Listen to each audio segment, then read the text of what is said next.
Sripada Srivallabha Charitra Amrutam, Chapter 2, The Story of Vichitrapuram. When I was going on foot from Vichitrapuram, some royal servants approached me with humble obedience and inquired whether I was a Vaishnava or a Shaiva. I told them that we were Smarthas who observe no distinction between Shiva and Keshava, but we show some inclination toward Shaivism, and that the pontiff of southern monastery, Sri Shringeri Shankaracharya, was our preceptor. They requested me to visit their king. I went with them for the royal audience. On the way, I understood some peculiar matters. That king was inviting any Brahmin who was seen on that day and questioning, if this much is for that much, how much will be for this much? No one could give a satisfactory answer to that question. That king conducted a sacrifice some years back to beget sons. Fortunately, he got a son. However, from that day, Brahmins faced a peculiar troubles as the son born to the king became a mute. King was of the opinion that because of the defective sacrifice performed by the Brahmins, his son became dumb. Therefore, the king got the heads of Shaivite Brahmins completely shaved, marked their faces with the paint of vertical Vaishnavite lines, and paraded them on the back of donkeys. Likewise, he got the heads of Vaishnavite Brahmins cleanly shaved, marked their faces with horizontal lines made of holy ash, and paraded them seated on the back of donkeys. This situation became unbearable to both Shaivas and Vaishnavas. The king suddenly began to behave in a quixotic fashion. He was donating thotakura, a green leafy vegetable, liberally to the Brahmins. He ordered that thotakura should be cultivated in large acreage of the cultivated land. He was collecting half of the taxes in the form of thotakura. Cart loads of thotakura were collected and kept in the fort. Thotakura was donated in very large quantities and Brahmins could not consume it fully. Cooking of rice and eating of other victuals were forbidden for the Brahmins. After eating cooked thotakura in the main meals, they had to eat cooked or uncooked thotakura as a tiffin. What can the poor Brahmins do? All the Brahmins who took great pride as scholars in logic, scholars in philosophy, and scholars in Puranas shed their arrogance and were praying to God silently and pitiably to redress their evil plight. There was a devotee of Datta who was an ardent follower of Datta cult among the Brahmins. He said that Lord Dattatreya becomes merciful at mere remembrance and the Lord only can remove their miserable condition. Therefore, all the Brahmins observed Mandala Diksha and started worshipping Lord Dattatreya. As his son was dumb, the king wanted to encourage the language for the dumb. He instructed the Rajguru to write a book on the language of the dumb. That preceptor of the royal court was formerly very haughty. Then he was in a very miserable state and undertook extensive research in the mute language. The discussion between Shankar Bhatt and Maharaja. I was taken before the king. I was perspiring profusely. I thought about how much rigorous test Sripada Srivallabha imposed upon me. I was mentally chanting the name of Sripada without any pause. I was getting courage which I did never possess before. The king posed the same question which he asked all the people. He asked me, if that much becomes this much, How much this much becomes? I replied solemnly, this much only for this much. The king was taken aback and said, Mahatma, you are great. I became blessed on seeing you. Only recently I had a recollection of the knowledge about my past lives. I was a very poor Brahmin in my previous birth. I was growing Totakura in my house. I was offering it freely to all those who asked for it. The Brahmins who received it from me were all wealthy and they did not suffer from want of food and water. They simply took the vegetable gratis from me but did not cooperate with me on any day. They did not show any mercy on me.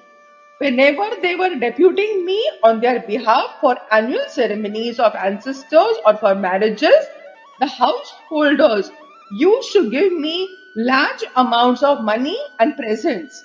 Out of this, the people who were deputing me were snatching 99% and releasing only 1% for me. Labor was mine and reward was theirs. In addition, they were getting free supply of Thotakura from my house. I was suffering from acute poverty but continued to donate Thotakura as usual. Those Brahmins were saying that the vegetable was very tasty and no harm would happen by eating it daily. The circle of time rotated swiftly. As I was donating Thodakura in spite of my abject poverty, I was born as a king in this birth. Those Brahmins who received that green vegetable from me took birth as Brahmins in my kingdom. In this way, I was born many times richer and greater than them. By donating Thodakura, I became a king. So I am donating greater quantities of that vegetable in cartloads. So I am asking everyone, what would be the magnificent state I would achieve in future as a result of my present donations? You only gave a correct answer to my peculiar questions. The king concluded his speech. Then I explained, Raja, Hotakura was very valuable under the circumstances of your previous life. But considering your present exalted position, its value is negligible. Being in a position to donate diamonds, precious stones, and gold, you are still donating Totakura. So, however much you donate that green leafy vegetable, you cannot get anything more except 100 times of that Totakura. The king was very much pleased with my reply.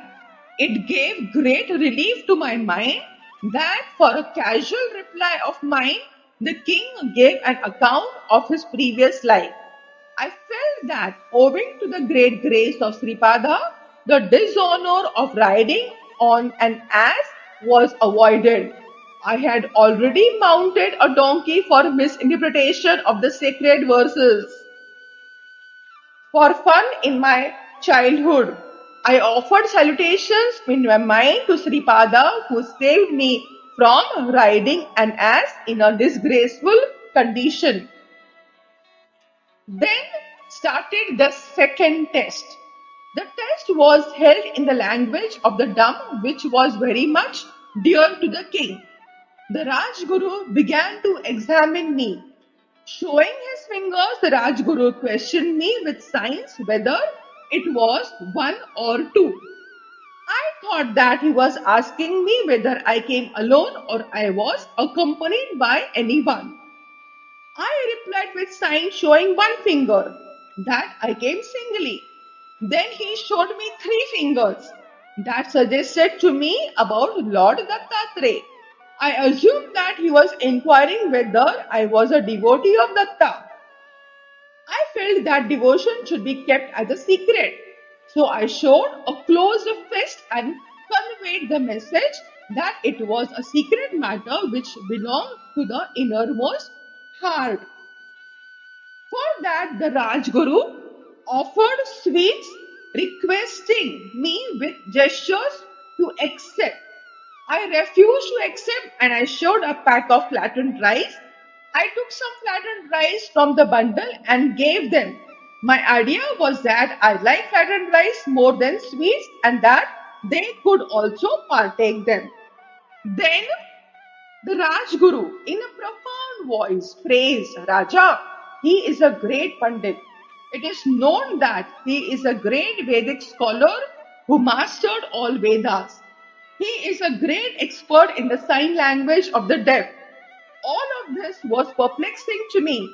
Then Rajguru told the king, Raja, I asked him whether Shiva and Keshava are one or they are different. Showing one finger, he said that both are one. I showed him three fingers, indicating that the Trinity, Brahma, Vishnu, and Maheshwara exist differently. He replied by showing his closed fist and answered, are not the five fingers of the hand existing collectively as one? I offered him sweet meats, requesting him to accept me as his disciple. Thereupon he indicated that he is not bothered with disciples and that he leads a contented life like Kuchala. Saying so, he turned down my request and gave me parched and flattened rice. I was astonished. Oh, I wondered how vastly varied are the methods of understanding minds and thoughts in the world.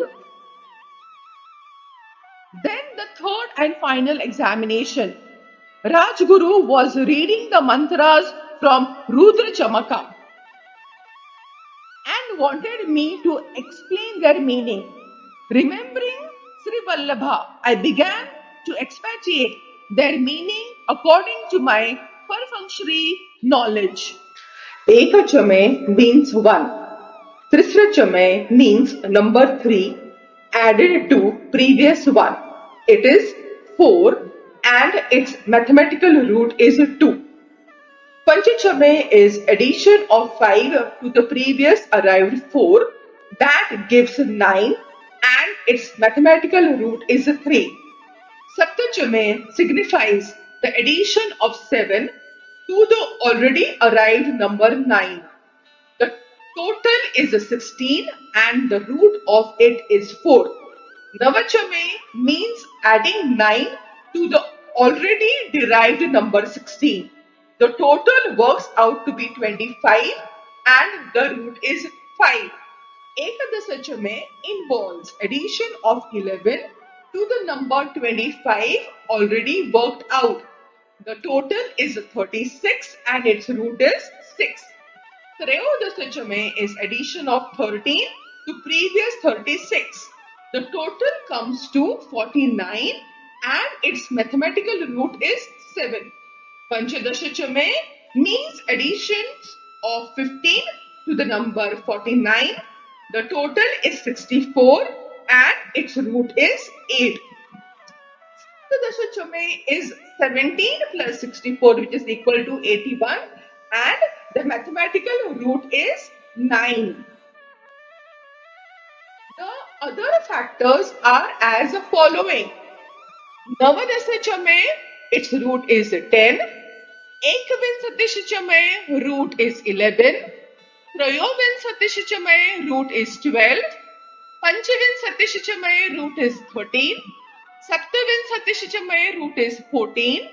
Navavinsatishachame, root is 15. Ekatriyam Satishachame, root is 16. I explained in the foregoing manner the mathematical mysteries enshrined in the Vedic mantras of Rudra Chamaka. The above explanation brings to light the mathematical genius of our ancestors. Modern concepts of arithmetical progression, geometric progression, and other scientific formulae are to be found in the Vedic texts, that is, translator.